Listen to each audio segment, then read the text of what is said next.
एउटा जापानको माथि बनाएको मुभी हो। यसमा चाहिँ नि एउटा भेलीहरू देखाउँछ, दामी दामी भेली देखाइरहेको हुन्छ। जापान चाहिँ नि कसरी बन्यो भनेर, एउटा तरवार चाहिँ पानीभित्र भेटेको भनेर भन्छ। तर त्यहाँ बसेको एउटा मान्छेले चाहिँ होइन, यो सब चाहिँ होइन, चाहिँ जापानिजहरूको बलिदानले गर्दा चाहिँ नि जापान चाहिँ नि बनायो हो भनेर चाहिँ त्यसको विचार हुन्छ।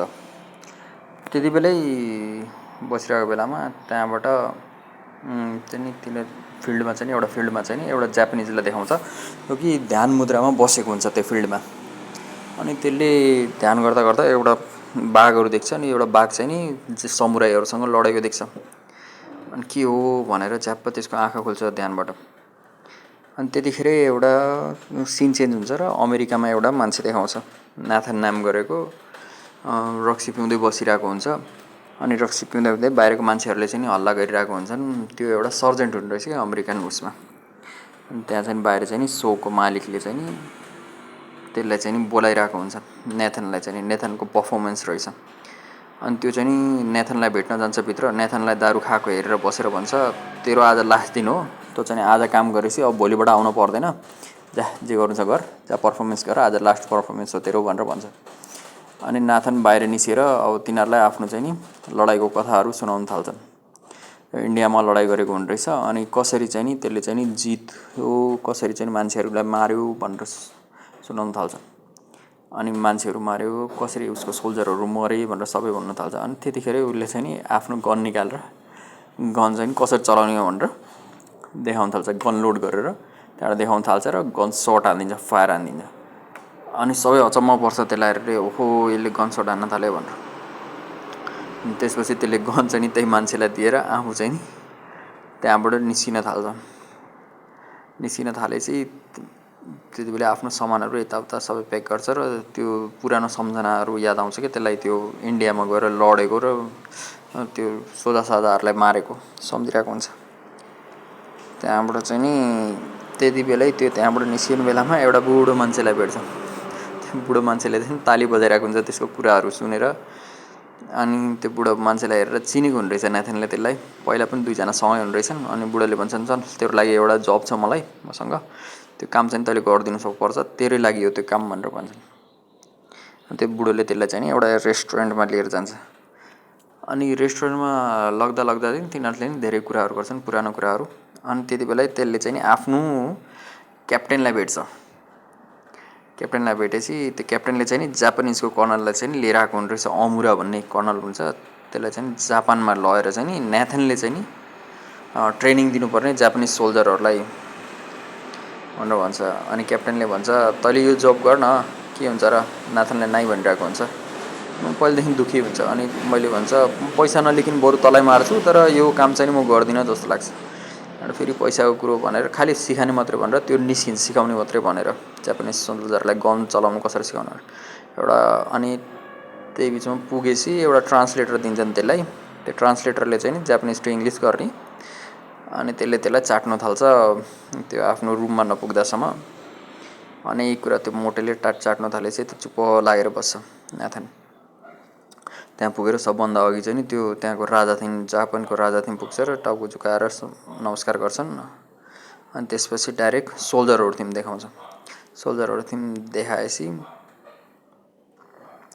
सोल्जरहरूले चाहिँ नि कसरी चाहिँ नि गन चलाउँछ भनेर सम्झिरहेको हुन्छ। अनि समुराईहरूको बारेमा चाहिँ नि त्यसले पढ्छ यसो। अनि ट्रान्सलेटरलाई भन्छ, तैँले यसलाई सबै ट्रान्सलेट गर्दैन त भन्छ। त त्यो मान्दैन। अनि नमानेपछि नेथनले एउटा चाकु लिन्छ र त्यसको घाँटीमा लगाइदिन्छ र भन्छ, साले ट्रान्सलेट गर्छस् गर्दैनस् भनेर, तर मारिदिन्छु मैले भनेर भन्छ। अनि त्यहाँबाट पुरानो कुराहरू याद गर्न थाल्छ। त्यो इन्डियामा त्यो मारेकोहरू, त्यो फ्ल्यासब्याक हुन्छ कि त्यसलाई, त्यो क्याप्टेनको आदेशमा।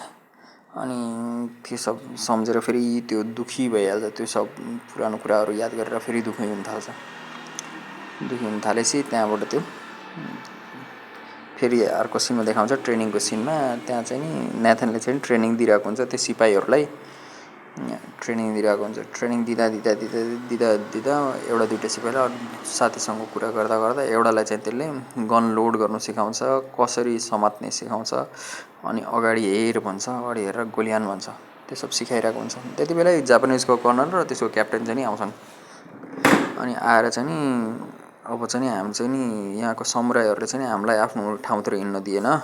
त्यहाँ चाहिँ नि रेलवे ट्र्याक बनाउनु छ हामीलाई, र रेलवे ट्र्याक बनाउनु लागि चाहिँ नि त्यहाँ चाहिँ नि हामीलाई जग्गा चाहिन्छ, तर यो समुराईहरूले चाहिँ धेरै गाह्रो गरेको छ नि, त्यही भएर चाहिँ हामीलाई उनीहरूसँग लड्नुपर्छ भनेर भन्छन्।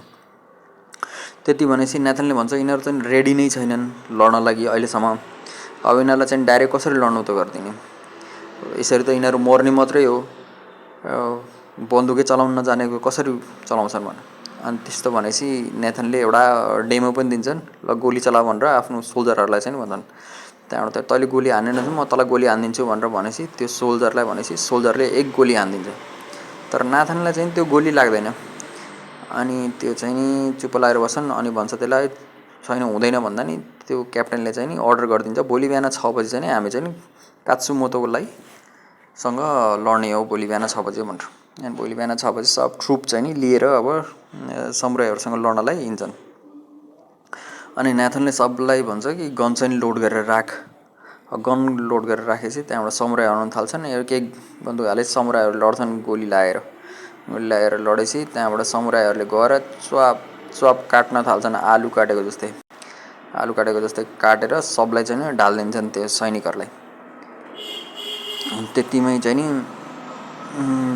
नयाँ बन्दुक चलाउन नजानेको उनीहरू हात कामिरहेको हुन्छ, लोड गर्न पनि जान्दैनन्, त्यस्तोहरू भाग हुन्छ। सैनिकहरू चाहिँ भाग्छन्। त्यहाँ 2 जना मात्रै बच्छन्, अनि त्यो त्यसको साथी र नेथन मात्रै। त्यसको साथीलाई पनि एउटा समुराईले चाहिँ मारिदिइहाल्छ। अनि नेथन चाहिँ नि एक्लै लडिरहेको हुन्छ, त्यही बिचमा त्यसको घोडाबाट त्यो लड्छ नेथन, र त्यहाँबाट एक्लै लड्न थाल्छ। जसरी तसरी लडिरहेको हुन्छ सबैसँग, सबै समुराईसँग। अनि कात्सुमोतोले हेर्छ यो लडेको हेरेर, त्यसलाई त्यो सम्झना आउँछ कि त्यसलाई त्यो बाघ लडेको भनेर। अनि त्यस बिचमै एउटा समुराई चाहिँ नि आएर त्यसलाई मार्नु खोज्दाखेरि त्यसले चाहिँ नि त्यही समुराईलाई जो मारिदिन्छ। अनि सबै समुराई मिलाएर त्यसलाई मार्न खोज्दाखेरि कात्सुमोतोले चाहिँ रोकिदिन्छ तिनीहरूलाई, नमार, यसलाई हामी जिउँदै लिएर जाने हो भनेर उता लिएर जान्छन्। अनि बिचमा जाँदा कात्सुमोतोलाई सोध्छ कि तैँले यसलाई किन लिएर आएको भन्छ। त कात्सुमोतोले भन्छ हामीलाई धेरै कुरा सिक्नु छ आफ्नो दुश्मनहरूको बारेमा, त्यही भएर यसलाई चाहिँ जिउँदै राख्नुपर्छ, योसँग बुझ्नुपर्छ के हो भनेर। अनि नेथन चाहिँ त्यहीँ लडेर एउटा रुममा देखाउँछ जहाँ कि एउटा आइमीले चाहिँ उसलाई चाहिँ नि हेरचाह गरिरहेको हुन्छ, उसको स्टिचेस लगाइरहेको हुन्छ। अनि त्यतिमै त्यो बाहिर निस्केर हेर्छ के हुन्छ यहाँ भनेर। मान्छेहरू लड्नु सिकिरहेको हुन्छ, गन कसैले चलाउँदैन डिसिप्लिनमा सबै। अनि त्यो एउटा टेम्पलमा जान्छ कात्सुमोतोलाई भेट्न गएर भन्छ कि त्यो आइमीको जसले मलाई हेरचाह गर्दैछ र मैले त्यो मारेको मान्छे चाहिँ को हो।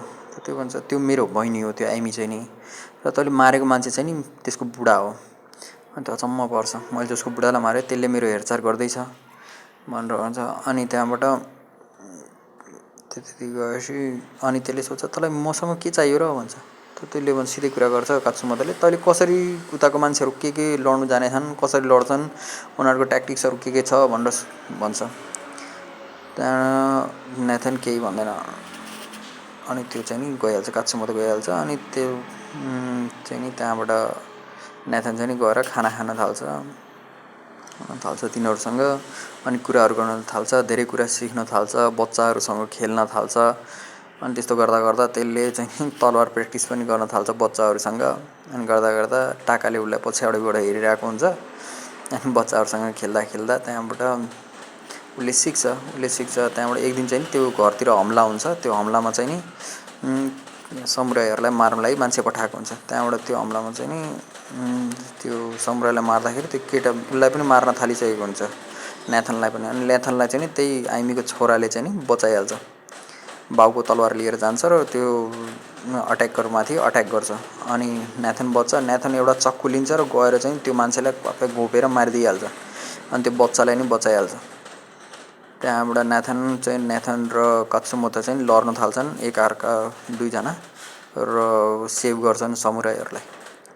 सेभ गरेपछि त्यहाँबाट कात्सुमोतोलाई विश्वास लाग्छ यो मान्छे ठिक छ भनेर। त्यहाँबाट त्यसलाई चाहिँ नि अब चाहिँ नि छोडिदिने कुरा भइहाल्छ। अब चाहिँ नि तँ जा भनेर भन्छन्। अनि भन्छ कि जापानको राजाले चाह्यो भने त म उसले भन्यो भने म आफ्नो ज्यान पनि दिन्छु भनेर भन्छ। त्यसपछि नेथनले भन्छ राजा त सोझो मान्छे छ, तिमीहरूको अगेन्स्ट पनि छैन त्यो भनेर भन्न थाल्छ। त्यतिमै देखाउँछ कि त्यो चाहिँ नि अब चाहिँ नि त्यसले नेथनले थाहा पाउँछ कि यो सब चाहिँ नि हरामपना चाहिँ नि अमुराले गरिरहेको हुन्छ भनेर। अनि अमुराले गरिरहेको भनेर त्यो चाहिँ नि फेरि उसमा पुग्छ, आफ्नै त्यही जुन सैनिक उतो हुन्छ जापानिज सैनिकहरूको ठाउँमा पुगेर त्यहाँबाट त्यो पुगेपछि फेरि कात्सुमोतो नि राजालाई भेट्न जान्छ र भन्छ कि म चाहिँ नि जापानमा इन्ट्रोड्युस गरेर ल्याएको छु, मलाई त्यसै त केही पनि छैन, तर चाहिँ नि मेरो मान्छेहरूलाई चाहिँ नि हजुरले फ्रिडमसँग बाँच्ने अधिकार चाहिँ दिनुपर्छ भनेर भनेपछि त्यहाँबाट त्यो राजाले हुन्छ भन्छ। यो राजा चाहिँ नि सानो हुन्छ अनि त्यसले बुझ्छ कि अमुराले युज गरिरहेछ त्यसलाई राजालाई भनेर। त्यसपछि त्यही बिचमा चाहिँ नि नाथन फेरि गएर त्यो अमुरेसँग भेट गर्छ जापानिज कर्नलसँग। जापानिज कर्नलले भन्छ तँलाई म अझ एउटा अफर दिन्छु, तैँले चाहिँ नि फेरि ट्रेनिङ दे, अब अनि उहाँ के बुझिस् त्यो मलाई भन्न त भनेर भन्छ। कसरी लड्ने रहेछ, तिनीहरूको ट्याक्टिक्स के रहेछ, समुराईहरूको कसरी लड्ने कसरी बस्ने के छ तिनीहरूको मलाई भन्न त भनेर भन्छ। अनि नेथनले त्यसको केही पनि नभनिकन त्यो चुप्प लागेर निस्किन थाल्छ। अनि त्यहाँ आफ्नो कलिगलाई भन्छ हेर यसलाई हेर, यो कतै समुराईसँग भेट गर्छ भने यसलाई चाहिँ नि मार्दे भनेर भन्छ अमुराले भनेपछि त्यहाँबाट त्यो नेथन बाहिर निस्किन्छ। त्यही बिचमा देखाउँछ कि एउटा काउन्सिल भइरहेको हुन्छ, त्यो काउन्सिलमा चाहिँ नि बिचमा चाहिँ नि सबैलाई बोलाएको हुन्छ अनि त्यो कात्सुमोतो नि एउटा मेम्बर हुन्छ त्यो काउन्सिलमा। अनि कात्सुमोतो नि आफ्नो चाहिँ नि समुराईकै ड्रेसमा आएको हुन्छ र तलवारहरू आफ्नो हतियारहरू बोकेर आएको हुन्छ। अनि अमुराले भन्छ यो तरवार लिएर आउनु पाउँदैन, त्यो चाहिँ नि यो तरवार चाहिँ नि फिर्ता गर, उता बाहिर राख भन्छ। अनि त्यसले भन्छ यो तरवार त म राख्दिनँ, तर राजाले भन्छ भने चाहिँ म राख्छु भनेर भन्छ। अनि त्यसपछि कोही पनि केही पनि नबोलेपछि, राजा नि केही नबोलेपछि अमुराले चाहिँ नि त्यसलाई चाहिँ नि उतो हानिदिन्छ, के अरे बन्दी गराइदिन्छ। अनि बन्दी गराएर त्यहाँ एउटा सैनिकले चाहिँ नि उसलाई चाहिँ नि एउटा चाकु लगाइदिन्छ, आफ्नो आत्महत्या आफै गर भनेर, त्यही हो राजाको इच्छा भनेर भनिदिन्छ। त्यति बेलै नाथनलाई देखाउँछ अनि आफ्नो कन्ट्र्याक्ट सकिएपछि नेथन चाहिँ नि फर्किरहेको हुन्छ। त्यही बिचमा नेथनमाथि चाहिँ नि हमला भइहाल्छ मान्छेहरूको नेथनलाई मार्नको लागि। अनि त्यो चाहिँ नि फुल्ली समुराई भइसकेको रहेछ, समुराई जस्तो लड्न थाल्छ, खाता केही पनि छैन, त्यही पनि ती मान्छेहरूलाई सबलाई पिटेर राखिदिन्छ। अनि त्यो डाइरेक्ट पुग्छ उसथिम कात्सुमोतोथिम पुग्छ र कात्सुमोतोलाई चाहिँ नि त्यहाँबाट लैजान्छु भन्छ। लग्दा त्यहाँ चाहिँ नि लडाइँ सुरु हुन्छ, अरू पनि समुराई आउँछन् बचाउनलाई कात्सुमोतोलाई। त्यही बिचमा चाहिँ नि कात्सुमोतोको छोरा पनि आएको हुन्छ, छोरालाई चाहिँ नि एक गोली चाहिँ नि लाग्छ। अनि छोरा चाहिँ नि त्यहीँ चाहिँ नि स्पोट डेथ भइहाल्छ उदाहरण, र भन्छ कि तपाईँहरू जानु भनेर। अनि कात्सुमोतो टुट्छ, रुन्छ त्यहीँ। अनि त्यहाँबाट तिनीहरू सबै मिलेर अब चाहिँ नि गाउँतिर छोरालाई छोडेर अब गाउँतिर जानु पर्यो भनेर सबै निस्किन्छन्। अनि गाउँतिर निस्किँदाखेरि नाथन पनि तिनीहरूसँगै निस्किन्छ गाउँतिर, समुराईको गाउँतिर। अब चाहिँ नि लडाइँ हुने भयो भनेर यसो चिन्तामा हुन्छ यो कात्सुमोतो चाहिँ नि। अनि भन्छ अब के गरेर लडाइँ गर्ने भनेर भन्छ। अनि त्यहाँ एउटा पर्सियन वारको बारेमा भन्छ कि 300 जनाले कसरी हजारौँ जनालाई मारेको थिए भनेर कात्सुमोतोले भन्छ कि आफ्नो दिमाग युज गरेर। अनि नाथनले भन्छ हाम्रोमा नि तरवारहरू छ, हतियार छ, त्यसले चाहिँ नि उनीहरूलाई चाहिँ नि नजिक बोलाएर बल्ल लड्नुपर्छ हाम्रो हतियारले चाहिँ नि, नाइ त टाढाबाट हामीले लड्न सकिन्न भनेर कात्सुमोतोलाई भन्छ। अनि दुईजना त्यस्तै गफ गर्दा टाकाले देखाउँछ। टाकाले भन्छ तपाईँले मेरो बुढाको उतो के अरे लुगा लगाएर जानु, त्यो चाहिँ नि हामीलाई चाहिँ नि राम्रो फिल हुन्छ, अरू भयो तपाईँ पनि एउटा समुराई हो भनेर। अनि त्यही टाकाको बुढाको क्लोथ चाहिँ नि लुगा चाहिँ लाएर चाहिँ नि लड्नलाई जान्छ। त्यति बेला देखाउँछ हजारौँ सैनिकहरू हुन्छ जापानिज चाहिँ नि, तर चाहिँ नि यता समुराईहरू चाहिँ नि 200-300 जना मात्रै हुन्छन्।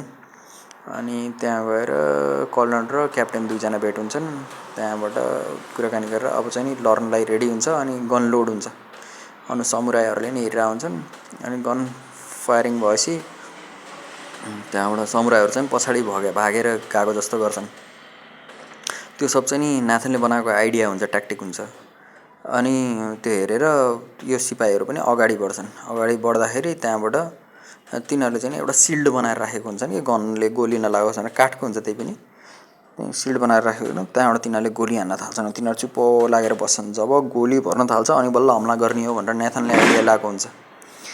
अनि नेथनले भनेपछि त्यहाँबाट तिनीहरू गोली भर्न थाल्दाखेरि त्यहाँबाट लडाइँ सुरु हुन्छ। उनीहरूले समुराईहरूले त्यहाँबाट काट्न थाल्छन्, तीरहरू हान्न थाल्छन्। त्यहाँबाट चाहिँ नि सिपाहीहरू हाहाकार मचाइदिन्छन् समुराईहरूले। हाहाकार समुराईहरूले मचाएपछि त्यहाँबाट त त्यही पनि अब समुराईहरू त थोरै नै हुन्छन्, तर चाहिँ त्यो सिपाहीहरू धेरै हुन्छन्। त्यही बिचमा चाहिँ नि कात्सुमोतोलाई चाहिँ नि धेरै घायल भएर मर्ने जस्तो अवस्थामा पुगिसकेको हुन्छ। अनि त्यहाँको सर्जेन्टले चाहिँ नि कात्सुमोतो अब मर्न थालेछ भनेर चाहिँ नि त्यो बन्दुकहरू चाहिँ रोकिदिन्छ। अनि नाथनलाई चाहिँ मलाई मार्दै भनेर कात्सुमोतोले भनेर आफ्नो तलवारबाट कात्सुमोतो चाहिँ नि मर्छ। किनभने अब नाथन पनि एउटा समुराई भइसकेको छ र समुराईलाई चाहिँ नि कि आफै मर्नुपर्छ कि समुराईले जो मार्नुपर्छ भनेर नाथनको हातबाट मरेर त्यो चाहिँ नि एउटा याद गर्छ। उसले फुल फुलेकोहरू याद गर्छ। अनि त्यो सबै जापानिज सैनिकहरू चाहिँ नि त्यो कात्सुमोतोलाई मरेको सैनिकहरू मरेको हेरेर चाहिँ दुखी हुन्छन्। अनि नाथन चाहिँ नि अब लडाइँ सकिएपछि कात्सुमोतोको तलवार लिएर राजाथिङ पुग्छ र यो एक्सेप्ट गर्नु भन्छ। त्यहाँबाट त्यही बेलामा चाहिँ अमुराले भन्छ यो एक्सेप्ट नगर्नु, उनीहरूले चाहिँ हाम्रो विद्रोह गरेका हुन्, यसरी एक्सेप्ट कहाँ गर्ने र। अनि नाथनले भन्छ राजा हजुरले चाहेको भए उसले कात्सुमोतोले चाहिँ हजुरलाई आफ्नो जीवनदान पनि यत्तिकै दिन्थ्यो भनेर भन्छ। त्यहाँबाट कात्सुमोतो त्यो सुनेर दुखी हुन्छ। अनि दुखी भएपछि त्यहाँबाट अर्डर दिन्छ कि यो हाम्रो चाहिँ अमेरिकासँग जुन पनि कन्ट्र्याक्ट भएको छ सबै क्यान्सल गर, बिजनेस कन्ट्र्याक्टहरू। र अमरेले भन्छ यो त चाहिँ लाज लाग्दैन तँलाई, तैँले आफ्नो खालि बिजनेसको फाइदाको लागि के गरिस्, देश डुबाउने काम गरिरहेछस् भनेर भनेपछि त्यहाँबाट त्यतिमा सकिन्छ। र नाथनलाई चाहिँ नि भन्छन् कि मान्छेहरूले त्यो मर्यो चोट लागेकोले भन्छन् कि अमेरिका फर्क्यो कसैले भन्छन्, तर रियलमा चाहिँ नि ऊ चाहिँ नि समुराई भिलेज, त्यही समुराई गाउँमा गएर बसेर टाकासँग बसेर आफ्नो